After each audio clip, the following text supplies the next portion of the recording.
Ya, meski larangan mudik baru berlaku sepenuhnya pada 6 Mei mendatang, pemerintah terus menghimbau masyarakat untuk tidak mudik tahun ini. Namun sayangnya imbauan ini tak didengar oleh sebagian masyarakat, bahkan penyekatan yang dilakukan oleh petugas tak menyurutkan militansi mereka yang ingin melakukan mudik. Seperti apa? Berikut liputannya.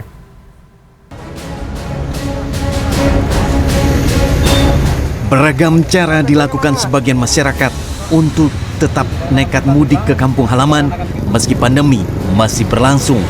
Salah satunya ada yang nekat mudik menggunakan mobil travel gelap. Seperti di Tegal, Jawa Tengah, 8 mobil travel gelap yang mengangkut pemudik diamankan karena kedapatan membawa pemudik asal Jakarta menuju sejumlah kota di Jawa Tengah. Ironisnya, orang-orang yang kedapatan mudik ini ternyata tahu perihal larangan namun tetap nekat.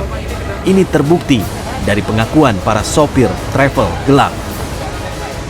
Itu orang satu tempat, orang dari Jakarta semua. Iya, emang dari kemarin juga udah dilarang di sana. Oh, di Jakarta udah dilarang. Ya. Tapi tadi bawa karena butuh ongkos. Ya suruh pulang gitu loh, karena namanya kan udah ditebus gitu loh. Ini ketangkap lah. Berarti udah pernah kena razia kayak gini? Di sana Dimana? udah ditebus, ini Udah suruh ditebus. pulang gitu loh. Di mana? Mas? Di Jakartanya. Di Jakarta. Tak hanya di jalur darat, aksi nekat mudik di tengah pandemi juga terjadi di stasiun kereta api hingga pelabuhan. Di Stasiun Senen, pihak PT Kereta Api Indonesia mencatat jumlah penumpang meningkat dari hari biasa, yakni dari 4.000 penumpang menjadi 6.000 hingga 9.000 setiap harinya. Meski jumlah penumpang meningkat, namun pihak PT KAI membatasi kapasitas penumpang kereta tak melebihi 70% saat pandemi. Iya, peningkatan memang terjadi dari sisi okupansinya. Jadi dari sisi okupansinya saja, tapi kalau untuk jumlah perjalanannya sama.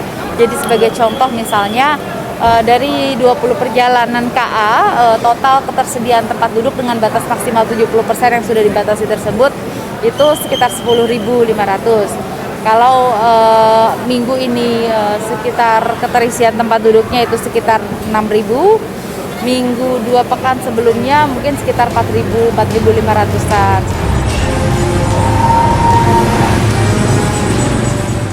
Di Pelabuhan Merak, Kota Cilegon, Banten, ribuan pemudik pengendara sepeda motor memadati setiap area dermaga reguler pada Minggu dini hari. Kepadatan pemudik terpantau hingga area tol gate atau pintu masuk pelabuhan. Bahkan akibat banyaknya calon penumpang membuat para pengguna sepeda motor harus berdesakan ketika hendak memasuki kapal menuju Pulau Sumatera.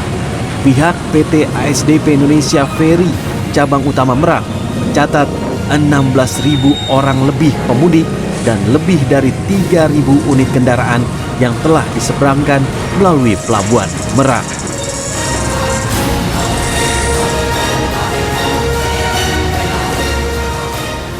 Melihat tingginya keinginan sebagian masyarakat untuk tetap mudik, membuat Presiden Joko Widodo turun tangan. Minggu 2 Mei, Presiden Joko Widodo pun meminta kepala daerah untuk bersinergi mencegah warganya untuk melakukan perjalanan mudik. Sekali lagi, saya tegaskan prioritas nomor 1 tetap keselamatan dan kesehatan masyarakat. Taatilah protokol kesehatan, jangan lengah, jangan menganggap remeh, dan tetap waspada.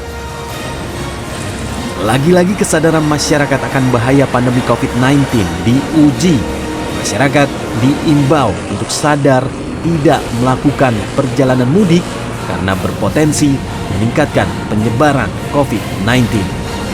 Tim Liputan CNN Indonesia.